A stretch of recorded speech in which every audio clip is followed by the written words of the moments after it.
Halo sobat, kali ini kita akan bahas satuan elit yang ada di tubuh TNI Angkatan Darat. Pasukan Raider TNI Angkatan Darat. Kalian tentunya sudah tidak asing jika mendengar nama satuan tersebut.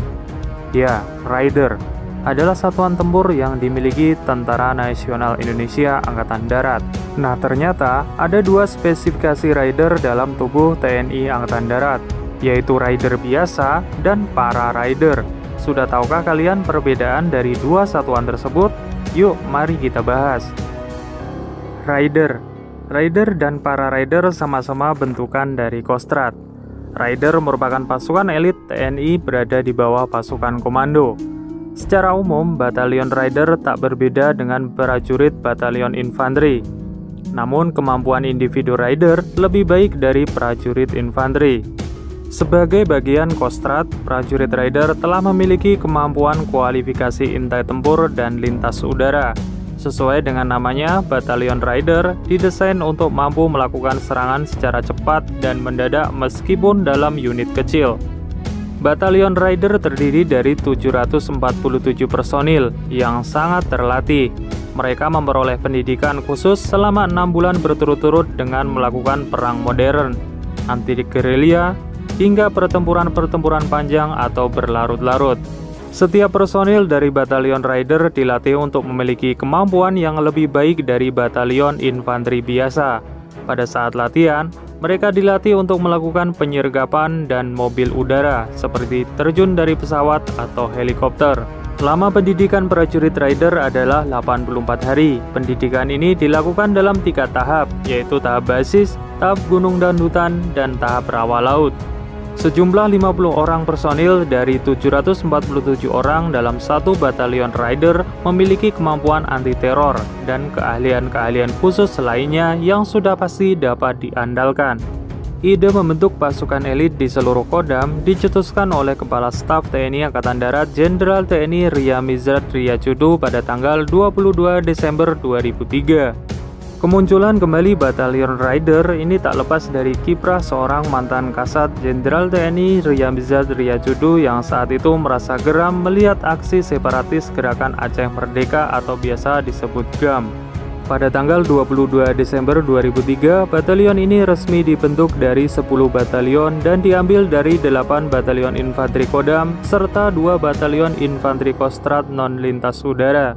1 batalion pasukan Raider setara dengan 3 batalion pasukan infanteri biasa. Pasukan elit Raider sering diterjunkan memburu KKB teroris di bumi Cendrawasih. Peran pasukan ini sangat dibutuhkan untuk menjaga Papua dari pemberontakan KKB teroris. Para Raider dan Para Raider adalah satuan yang sama-sama bentukan dari Kostrad, yakni adanya aturan baru pada 2015. TNI menambah kualifikasi Batalion Lintas Udara atau yang sebelumnya bernama Yonif Linut. Batalion inilah yang disebut sebagai Batalion Para Raider. Lalu, apa bedanya dengan Raider? Para Raider diambil dari prajurit dengan KOR atau kualifikasi utama lintas udara. Dengan demikian, Para Raider awalnya adalah prajurit infanteri penerjun yang diberi tambahan kualifikasi Raider. Dengan kualifikasi tambahan itu, Para Raider diproyeksikan memiliki kemampuan melakukan penerjunan menyerang secara mendadak.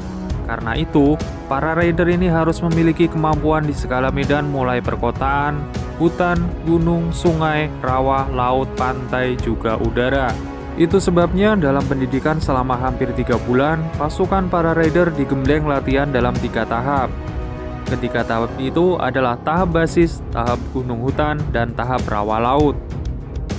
Pada tahap basis, Para Raider mendapat pelatihan menghadapi pertempuran kota, pertempuran jarak dekat, dan ilmu medan. Pengajuran medan dan pembebasan tawanan mereka dapatkan di tahapan ini. Pada tahap gunung hutan, pasukan dilatih survival di hutan belantara dan kemampuan gerilya di gunung. Untuk kemampuan bertahan hidup selama 3 hari di hutan, Para Raider hanya dibekali garam dan korek api. Pada tahap rawa laut, Para Raider digembleng kemampuan tempur di rawa dan laut. Setelah lulus pelatihan ini, pasukan tempur yang sebelumnya hanya memiliki spesifikasi operasi di segala medan dan cuaca, kini juga mahir dalam operasi penyergapan atau rider. Sejak dibentuk resmi dari 8 Yonif pemukul Kodam dan 2 Yonif Diviv Kostrad pada 22 Desember 2003, jumlah batalion rider terus berkembang. Sampai saat ini, terdapat 37 batalion rider di seluruh Indonesia, sementara batalion para rider berjumlah 9 batalion. Nah, demikianlah ulasan singkat tentang perbedaan batalion rider dan para rider. Apabila ada tambahan dari kalian, bisa diberikan di kolom komentar. Terima kasih sudah menonton video ini, dan sampai jumpa di video selanjutnya.